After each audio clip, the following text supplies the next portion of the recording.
Connect News Media tabiriba singbu taramna okchari Manipur da tha maridagi chatharagliba Kanglup ki irang asi haujisu loidri Relief camp singda lairiba mayum makai lejidraba mi sing masa gi mayum singda hanba pamli adubu haujik oiriba lebaki maikai khangdaba phibam asida karamba matamda hanba phangani haibasidi achobo hang ama oiri aduga Kuki singna hairi maitaiga leminaba haibasi Sibaga pangkhakni maram asina Kuki singna Manipur da tonganba Kukiland gi demand kanna tauri Chief Minister Biren Singna numit kharani gi mamangda Home Minister Amit Shah ga thengnakhibada wafam asigi maramda khannaki mahangna haiki hojik state asida tonganba administration gi demand tauri adubu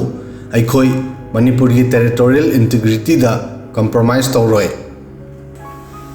Video asida Manipur da taliba Kukiland gi demand asigi inside story gi maramda khanganjage 1972 da Manipur mapung phaba state ama oiki masigi choragna chahi nipan gi matungda haibadi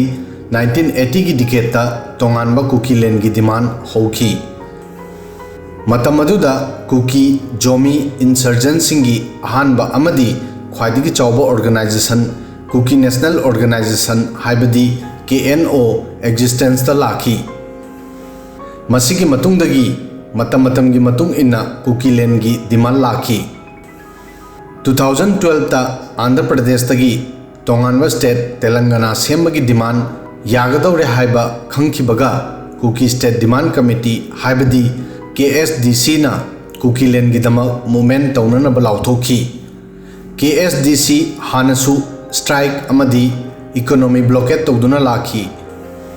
highway blockade tawba amadi pochai sing Manipur da porakpa thingba asina singba kaya toina tawduna laki Manipur gi apunba population asigi 30% Kuki singni aduga Manipur gi area asina 22,327 square kilometer ni KSDC 60% dagi henba haibadi 12,958 kilometer area bu Kukiland semnanaba demand tauri Kukiland gi demand tauri ba sida Sadar Hills na maikai homdagi Imphal Valley bu koisali Kukiland gi demand asida Kuki dominated Churachandpur district aduga Chandel district tana Kuki amadi Naga population lay masiga loinana Naga dominated Tamenglong amadi Ukhrul gi saruk kharasu yauri KSDC amadi Kuki Jomi community gi misingi matung inna Manipur gi tribal area asi haujiksu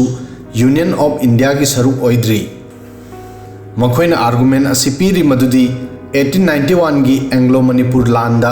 Manipur gi ningthau gi maithi khraba matungda state asi British ki makhada leiba state ama oiki adubu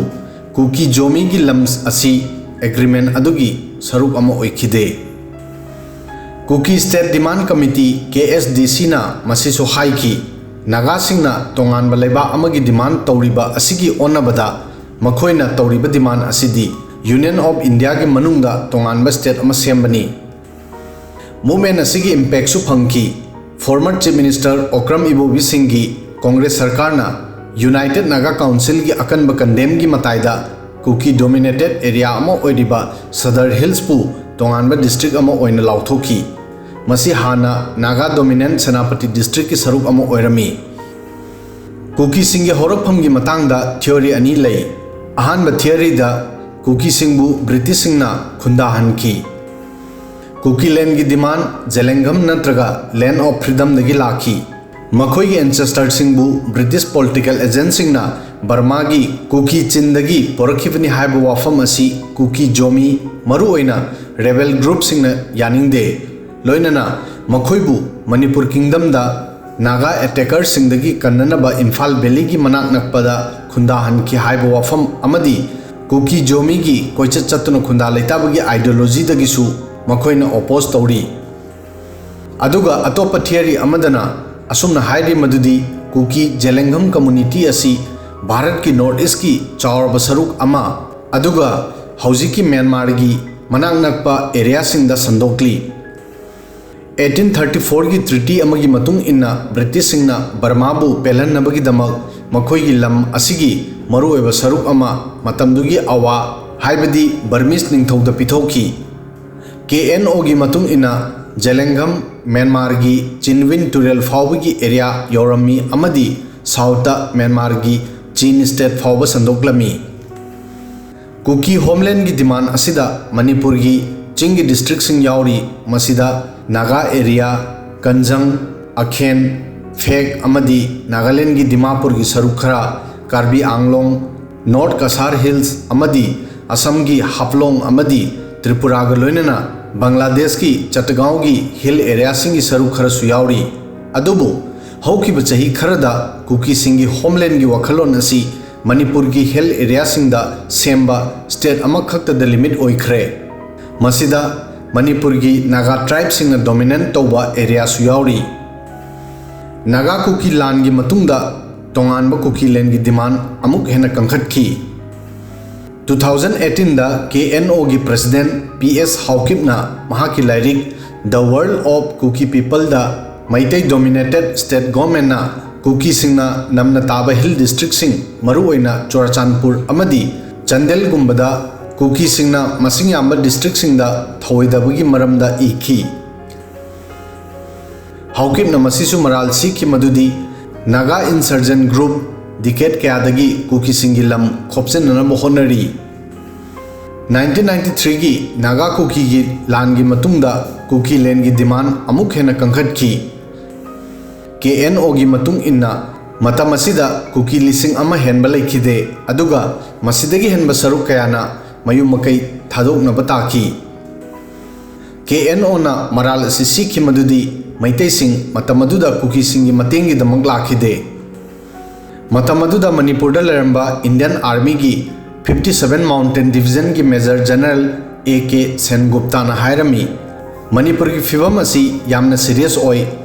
local missing insurgent group सिंग खुसम नरी मरम असिना violence असी थिंगबलुई violence असी की solution Sumana की political solution नी state की फिवम control तौबा ngamlaktrabada मतम अदुगी chief minister RK Dorendra Singh मसामकना सेंटर की नरसिम्हा राव सरकार दा प्रेसिडेंट रूल थमननबा रिकमेंड तौखी मसीगी मतुंगदा 31 दिसंबर 1993 दा मणिपुर दा प्रेसिडेंट रूल थमखी मसी मतंगी चही 1994 की 13 दिसंबर फाउब चथकी अदुददा मणिपुर दा शांति हलकी